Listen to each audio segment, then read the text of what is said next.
Good morning, Runescape.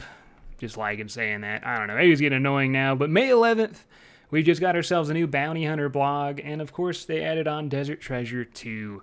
Newest blog today just came out. I'm going to be going in blind. I wasn't actually expecting a blog so early on. I thought we'd have to wait maybe a week, but this should be pretty up to date as Bounty Hunter's coming out on the 24th, which just isn't 2 weeks. So this should give us everything we want to know and more.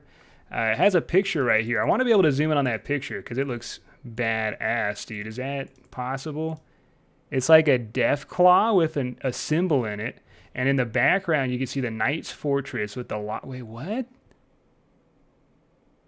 Knight's Fortress. Is that, I don't know. Is that, I think that's new. I don't know, man. Because I don't remember lava, but my brain's also really bad. Maybe that is Knight's Fortress there. Okay. Very cool, very cool. But what do we have here? All right, what do we have here? So we spoke about our upgrades to the C++ client, asked you to give us feedback on the Jagex accounts, which are the security accounts if you want to keep safe. Desert Treasure 2, The Fallen Empire.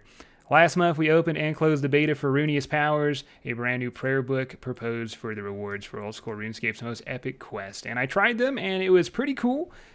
My mind was kind of confoozled, dude. The colors were so bright. It was too much, but I thought it was really good. We shared some of the details through this blog to sum it up. With GameCham and an Exermal, blah, blah, blah. Who cares? Let's get the good stuff, dude. In other desert-themed news, we had held an external playtest last week where we brought 6 players to the office, piled them with food and drink, and forced them to fight the 4 post-quest bosses, which you will unlock during Desert Treasure 2, which will probably drop the prayer scrolls for the insane melee bonus. That's way better than Piety and the range one and the mage one. Okay, so let's just go to the Bounty Hunter. Seems like they're just giving us little hints at the new bosses, dude. Let's get in the good stuff here. As you might have seen over on our YouTube channel, Bounty Hunter is a mere 2 weeks away following our recent reward poll, which everything passed but the XP lamps, and I believe they might be half resetting the Bounty Hunter high score, maybe not. That didn't pass fully, but someone told me it didn't need to. I'm not really too sure what's going on there, but everything passed but that. And we've seen more bits of feedback and a handful of questions about some of the mechanics of Bounty Hunter itself. Please, I want to know.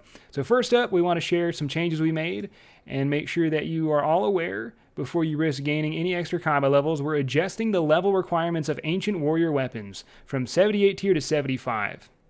Now, if you have 78, that sucks ass for you, and I am so sorry. That is so mean for them to wait, but at least it'll save some people. At least it will save some people. So to reiterate, if you're building an account for Bounty Hunter, do not get your stats past 75 for the Ancient Warrior weapons. With the word of warning out of the way, let's break things out with a new sneak peek of somewhere you'll be getting very familiar with in just a couple weeks. What is this, brother? What is this picture, dude? You got a little Elder Robes guy with a little Zammy symbol on his chest. I don't even know what the hell that is. I see some boots, obsidian legs maybe, a chest, a fountain. What am I looking at? Here's a little chest as well, but it's got a skull. It's thinner. What am I looking at, bro? I love the art on RuneScape. So good, dude. So here is a quick snap we took of the lobby featuring all the amenities. So this is the lobby. You'll need to get in and out of the action quickly. A rob trader for you to exchange points and emblems with. So there's going to be emblems. A coffer for anyone choosing to remain unskulled. Did I miss that? A coffer? So you got to pay money to be unskulled. A chest for loot keys. A bank chest. And a pool to restore your HP, prayer point stats, and energy. But not your special attack because they don't want people rushing. Okay. Thank God, by the way. Could you imagine if they had a special attack portal outside of Bounty Hunter? I would be abusing that. You guys would hate me, bro. In the middle, you'll see a portal for you to arrive at. That would be this portal right here. So you're kind of summoned into this demonic realm, surrounded by 4 ominous floating skulls to make sure the mood is right. Hell yeah, dude. The red barrier you see at the top is the image is what you'll interact with to be whisked away to the crater itself. So you have to enter this area right here. Whoa. I don't know why I'm so hyped. Appearing at one of the spawning areas dotted around the outside of the crater. So you'll randomly spawn on the outside of this crater here.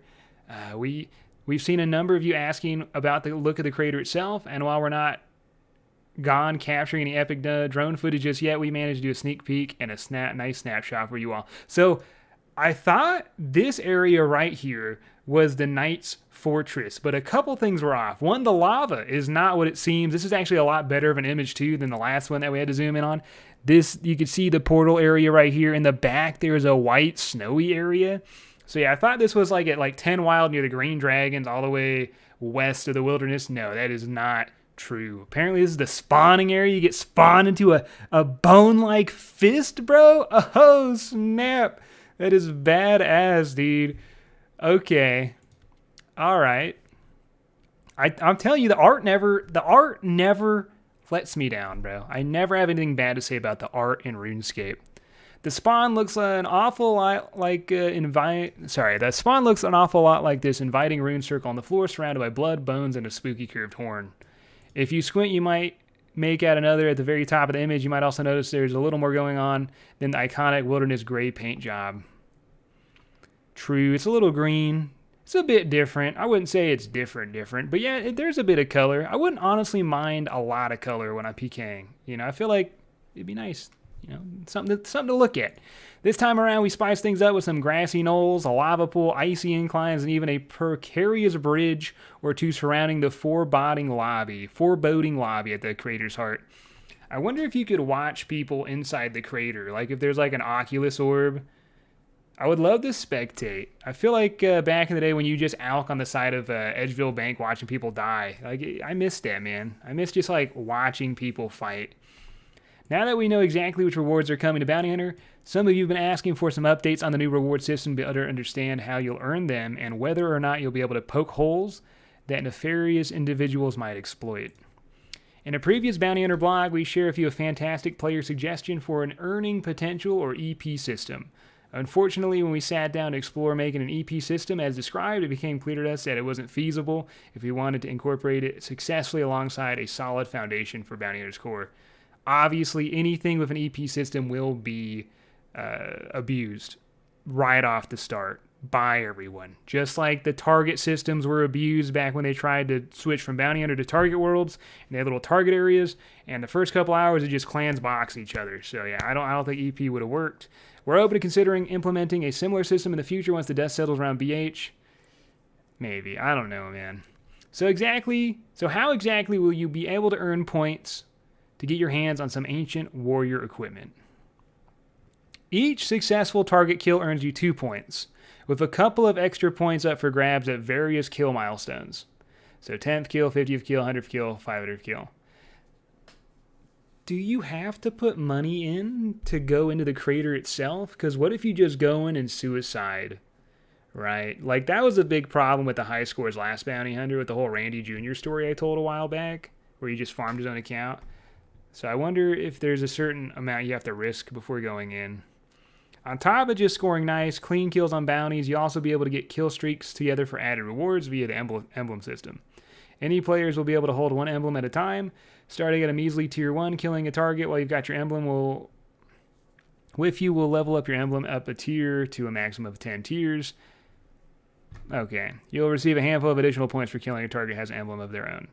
So they bring it back to emblem system, but this time in a nice area they can observe and control instead of all of the wilderness where you had those farms just going crazy with emblems. Ultimately, this means you'll see some additional points coming in for securing bigger kill streaks or for killing other targets of higher tier emblems. But you won't be able to transfer or easily transfer high tier emblems or large quantities of points to other players, like you were last time where they would sell emblems. They degrade by 1 tier, so you give someone a tier 10, they kill you, you get a tier 9. That was literally the market back in the day. They don't want to bring that back. For securing kills, you have to reject modernity. I don't know, dude. I'm saying that wrong, aren't I? And embrace tradition, as teleporting, protection prayers, entangle, binding effects are disabled inside the crater. So you cannot teleport, you cannot use protection prayers, no overheads, you cannot hold people or freeze them or farcast them. This will be noob central. No overhead, trackpad, spam clicking people, dude. I cannot wait, because the only way to get noobs out is to make it doable for them. And this is exactly how it should go. I've seen a number of calls for a version of the Crator where no honor, tribrid, PvP is able to flourish. While we remain open to the idea, down the line, our aim is to empower players who are new to PvP to get more involved. And I completely agree. We don't need more NHers. We need more noobs. And then those noobs may turn into NHers or may turn into a wilderness connoisseur. But we need more noobs. It's a food chain, and if you don't have that bottom tier of the food chain, you don't have anything. You know, you can't just have a lot of god tier PKers. No one's going to want to go out. So we believe that Bounty Hunter has the potential to form a massive part of the growing the PvP community and making future content like Deep Wilderness updates, where NH PvP is best suited, yes sir, and even more appealing for you as players and us as a team. There's more we'd like to share, but we don't want to spoil too much of the day one experience. We're beyond excited to see a place for simpler honor PvP, but you mean noob? The only reason they call it honor is because everyone sucked ass back in the day, dude. It's just skillful PvP for overhead. It's not honor, bro. And hope to see it absolutely packed with people looking to find fights with like-minded people around the clock. Great. Looks like it's not a long read.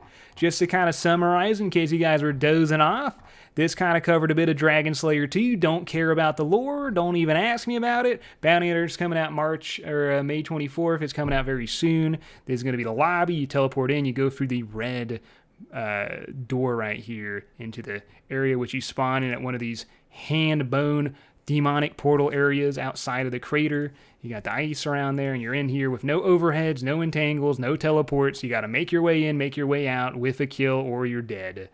And the point system, of course, every kill you get 2 points. You hold an emblem, it upgrades. Then you can spend that on great rewards. And of course, one thing they did want to mention, hardcore, was that you only need 75 attack for ancient warrior weapons. So that's everything we know. The rest will probably be learned day one of Bounty Hunter. They're keeping it a surprise. I love Easter eggs. I'm so excited. If you guys are excited as well, keep up to date, subscribe, and like always, I will see you in the next episode.